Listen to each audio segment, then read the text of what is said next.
మన ప్రభు అయిన యేసుక్రీస్తు వారి యొక్క పరిశుద్ధమైనటువంటి నామములో ప్రతిరోజు ఉదయకాలమందు కృపావాక్య ధ్యానములలో పాలుపంపులు కలిగి ఉంటున్నటువంటి ప్రతి బిడ్డకును కుటుంబానికి ప్రభు పేరిట వందనములు, శుభములు. ఈ యొక్క సర్వశక్తిమంతుని యొక్క కృపా పరిచయల ద్వారా సర్వ శుభములు మీకు కలుగునుగాక. ప్రియమైన దేవుని బిడ్డలారా, దేవుడు మరొక దినాన్ని మనకు అనుగ్రహించారు.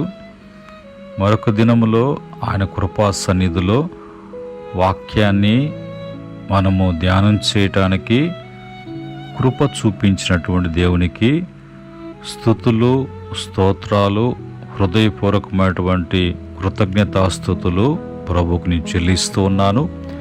ఈ సమయంలో దేవుని వాక్యమును మనం చదువుకుందాం. పరిశుద్ధ బైబిల్ గ్రంథంలో నుంచి ప్రభు రాయించినటువంటి ఆయన యొక్క లేఖనముల నుంచి మనము ఒక వచనాన్ని చదువుకొని మరి ప్రార్థనాపూర్వకంగా వాక్యమును ధ్యానం చేద్దాం. బైబిల్లో మరి ప్రవక్త అయినటువంటి ఇర్మియా ద్వారా వ్రాయించినటువంటి ఇర్మియా గ్రంథము 17వ అధ్యాయము 10వ వచనములో ఉన్నటువంటి మాటని మనం చదువుకుందాం. ఇక్కడ ఉన్నటువంటి మాటని నేను చదువుతున్నాను.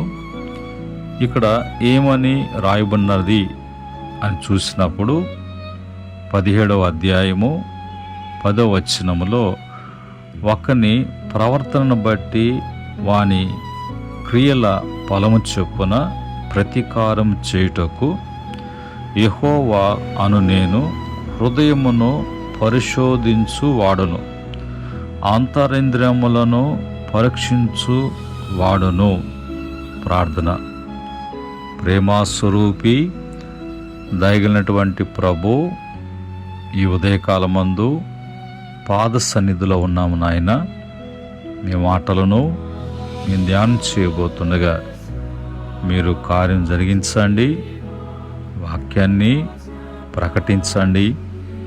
బిడలకు వివరణతో కూడినటువంటి నీ మాటలను తెలియపరచమని, తద్వారా బిడలు బలపడేటువంటి కృప దయచేయమని యేసుక్రీస్తు నామములో అడిగి వేడుకుంటున్నాము తండ్రి, ఆమెన్. ప్రియమైన దేవుని బిడ్డలారా, మనం చదువుకున్నటువంటి ఈ మాటల్లో మరి ఏమని రాయబడి ఉందంటే, దేవుడు ప్రతి వానికి కూడా ఆయన ఫలములు ఇచ్చేటువంటి వాడు. ప్రతి ఫలమును దేవుడు ఆయన అనుగ్రహించేటువంటి దేవుడుగా ఉన్నాడు. అయితే ఆయన అనుగ్రహించాలి అంటే ఆయన ఎదుట ప్రతిఫలము మనం ఆశించాలి అని అంటే, ఒకరికి దేవుడు ఫలములను మరి ఇవ్వాలి అని అంటే ఆయన ఏం చూస్తున్నాడు, దేన్ని బట్టి అంటే మంచి చేస్తే మంచి ఫలము, చెడు చేస్తే చెడు ఫలము. అయితే అలాగనే మరి మనిషి యొక్క జీవితంలో మరి ప్రవర్తనను బట్టి, క్రియలను బట్టి అది ఉంటుంది. ఈ ప్రవర్తన, క్రియ అనేది మరి బాహ్యంగా వెలుపుట చూపించేటువంటిది కాదు. అలా చూసి ప్రభు లక్ష్యం చేసేటువంటి దేవుడు కాదు. ఆయన మరి మనిషి యొక్క హృదయమును ఆయన మరి పరిశోధిస్తాడు. హృదయం లోపలటువంటి స్వభావం ఏంటో, ఆలోచన ఏంటో అని ఆంతరింద్రియములను ఆయన పరీక్షించేటువంటి దేవుడిగా ఉన్నాడు.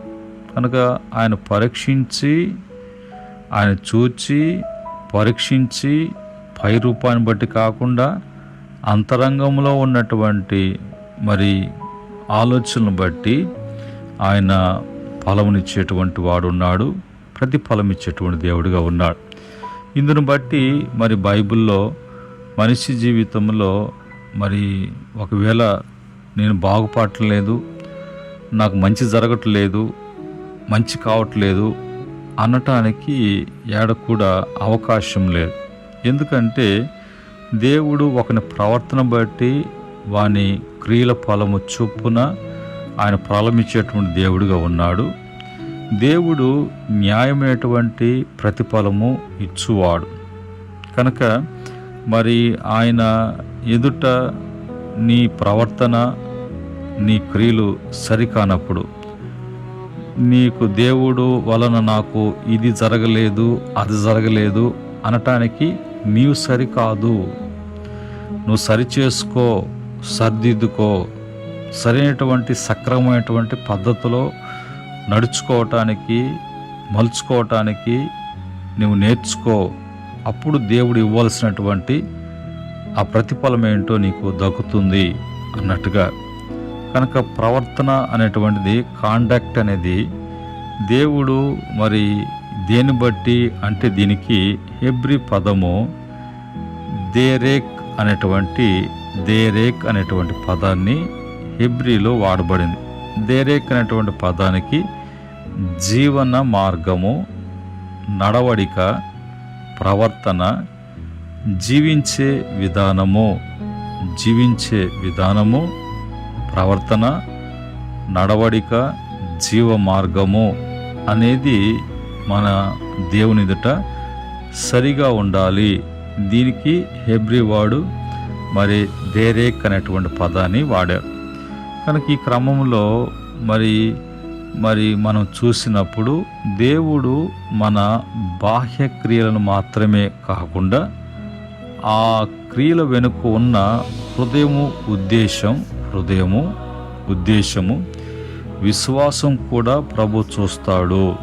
ఆయన తీర్పు సంపూర్ణ న్యాయముతో ఉంటుంది, ఎవరికి అన్యాయము చేయడు. బైబిల్ ఆధార ప్రకారంగా దేవుడు మరి ఏ విధంగా మరి క్రియల బట్టి అంటే రోమాపత్రిక 2వ అధ్యాయము 6-7 వచనం చూసినప్పుడు అక్కడ ఆయన ప్రతి వానికి వాని క్రియల చొప్పున ప్రతిఫలం ఇచ్చును. సత్క్రియలు ఓపికగా మరి చేయొచ్చు, మహిమను, ఘనతను, అక్షయతను వెదుకు వారికి నిత్య జీవాన్ని దేవుడిస్తాడు. ఈ నిత్య జీవము మరి ఎవరైతే ఎవరు పొందుకుంటారు? నిత్య జీవము అనేటువంటి ఆ ఫలభరితమైన జీవితము అనేది మరి దేవుడు ఇస్తాడు. దేన్ని బట్టి అంటే సత్క్రియలను బట్టి. అలాగనే మరి ప్రభుని మహింపరుస్తూ ఒక మహిమతో కూడినటువంటి జీవితం, ఎప్పుడు కూడా నిందలు అవమానాలు కాకుండా ఒక మంచి ఘనత కలిగినటువంటి, మంచి పేరు కలిగినటువంటి జీవితం, ఎప్పుడు కూడా కుషించిపోయేటువంటిది కాకుండా, నశించిపోయేది కాకుండా బాగుతో అభివృద్ధితో ఉన్నటువంటి జీవితము ఎప్పుడు కూడా మరి కోరుకోవాలి. అలాగుండాలంటే ఎలాగ ప్రవర్తించాలి, ఎలాగ మాట్లాడాలి అనే విషయము బైబిల్ చెప్తున్నప్పుడు మనలో ఉన్నటువంటి చెడు ఏంటో తీసివేసుకొని మంచి అనేది జీవితంలోకి అన్వయించుకున్నట్లుగా ఆ విధముగా ప్రవర్తించేటువంటి వారంగా ఉండాలి. అందుకనే మరి దేవుని యొక్క వాక్యం నుంచి ఇర్మియా గ్రంథము 17:10లో చెప్పబడినటువంటి సత్యాన్ని కొత్త నిబంధనలో కూడా పౌలు గారు మరి ఆయన ధృవీకరించినట్లుగా ఈ వాక్యాన్ని బట్టి గలతీ పత్రిక 6వ అధ్యాయము 7 వచ్చిన ప్రకారంగా మనిషి ఏమి విత్తునో అదే కోయును. కనుక మరి మనము క్రియల విత్తనాలను మన క్రియలు విత్తనాలు వంటివి, వాటి ఫలితాన్ని తప్పక అనుభవిస్తాం. శరీర క్రియలను బట్టి విత్తనమా, ఆత్మక్రియలను బట్టి విత్తనమా, అందును బట్టి ఫలింపు ఉంటుంది. ప్రకటన గ్రంథము 20వ అధ్యాయం 12-13 ప్రకారంగా దేవుడు ప్రతి మనిషికి వారి క్రియల ప్రకారంగా తీర్పు తీర్చును. దేవుడు ప్రతి రహస్య కార్యమును కూడా ఆయన తీర్పులోకి తీసుకుని వస్తాడు. అది మంచివైనా సరే, చెడు అయినా సరే.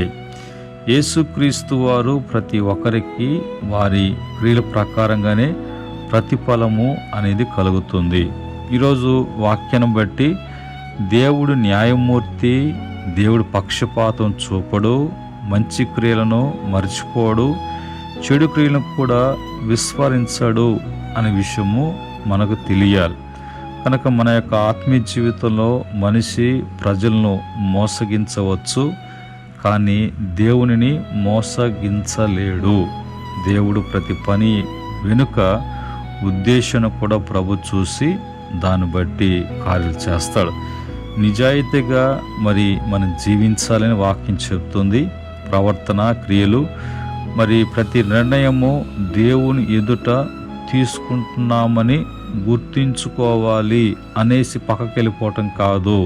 తర్వాత దాన్ని సరిచేసుకొని ఆ విధంగా జీవించేంత వరకు దేవుడు విడిచిపెట్టడు. మంచి పనులు మనుషుల ప్రశంస కోసము కాదు, దేవుని మహిమ కోసము చేయాలి.